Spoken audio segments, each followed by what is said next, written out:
Assalamualaikum warahmatullahi wabarakatuh. Perkenalkan, nama saya Nurlaningsi Mahmud. Saya dari jurusan Biologi Nondik kelas A.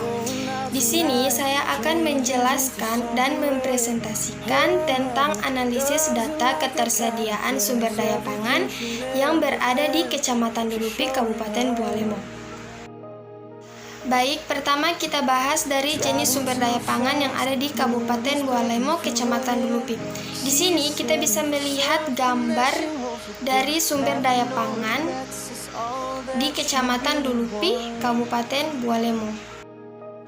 Adapun jenis pangan yang dihasilkan oleh petani ialah sebagai berikut, seperti yang pertama jagung, cabai, buah-buahan, singkong, ubi jalar, buah-buahan seperti tomat, pisang, kelapa, dan lain-lain. Yang berikut rempah-rempah, dan yang terakhir adalah obat tradisional. Dan jenis pangan yang dihasilkan oleh nelayan yaitu ikan. Selain ukuran yang berbeda, harga jualan juga berbeda sesuai dengan ukuran dan kualitas ikan yang diperoleh oleh nelayan.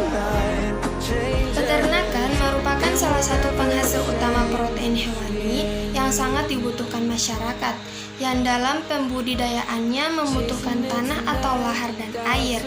Penatagunaan tanah dan air untuk berbagai kegiatan pembangunan, termasuk untuk kegiatan usaha peternakan, sangat diperlukan agar dapat dicapai optimasi dalam pemanfaatan tanah atau lahan dan air, serta mengurangi konflik dalam penggunaan tanah dan air untuk berbagai kegiatan pembangunan.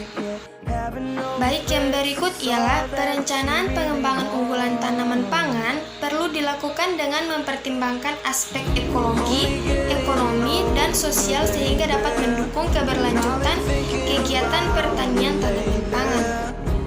Lanjut, sebagian besar lahan-lahan untuk tanaman padi sawah, jagung, kacang tanah, ubi kayu, dan ubi jalar memiliki kelas KLA dengan sebuah faktor pembatas S2 sampai BMN.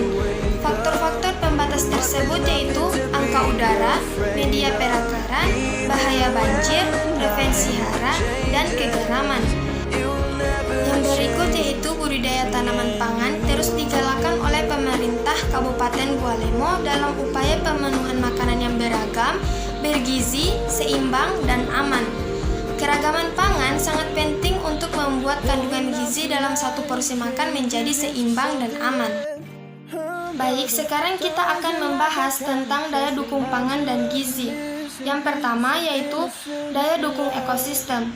Jumlah maksimum populasi dari suatu spesies yang dapat didukung oleh suatu wilayah tanpa mengurangi wilayah tersebut untuk mendukung spesies yang sama pada masa yang akan datang. Yang kedua, daya dukung suatu wilayah dengan penekanan pada kemampuan menyokong dan menampung didefinisikan sebagai kemampuan untuk menghasilkan output yang diinginkan dari sumber dasar untuk mencapai kualitas hidup yang lebih tinggi dan lebih wajar. Yang ketiga yaitu menunjukkan misalnya kemampuan lingkungan untuk meningkatkan yang dinyatakan dalam jumlah ekor tersebut.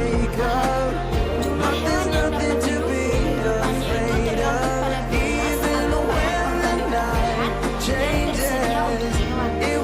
Daya dukung ditentukan oleh banyaknya bahan organik tumbuhan yang terbentuk dalam proses fotosintesis persatuan luas dan bentuk yang disebut produktivitas primer. Baik, yang berikut adalah daya dukung adalah suatu ukuran jumlah individu dari suatu spesies yang dapat didukung oleh lingkungan tertentu dengan tingkatan sebagai berikut. Yang pertama, daya dukung absolut atau maksimum, yaitu jumlah maksimum individu yang dapat didukung oleh sumber daya lingkungan pada tingkatan sekedar hidup atau tingkatan ini disebut kepada subsistem untuk spesies tersebut. Yang kedua yaitu daya dukung dengan jumlah individu berada dalam keadaan yang disebut kepadatan keamanan atau ambang pintu keamanan. Kepadatan keamanan lebih rendah dari kepadatan subsisten. Pada kepadatan keamanan ini, tingkat populasi suatu spesies ditentukan oleh pengaruh populasi spesies lainnya yang hidup di lingkungan yang sama. Dan yang terakhir, daya dukung dengan jumlah individu berada dalam keadaan yang disebut kepadatan optimum. Pada kepadatan optimum ini, individu-individu dalam populasi akan mendapatkan segala keperluan hidupnya dengan cukup, serta menunjukkan pertumbuhan dan kesehatan individu yang baik. Kepadatan optimum hanya dapat dipertahankan oleh pembatasan yang kuat terhadap pertumbuhan yang diatur oleh tingkat laku spesies tersebut.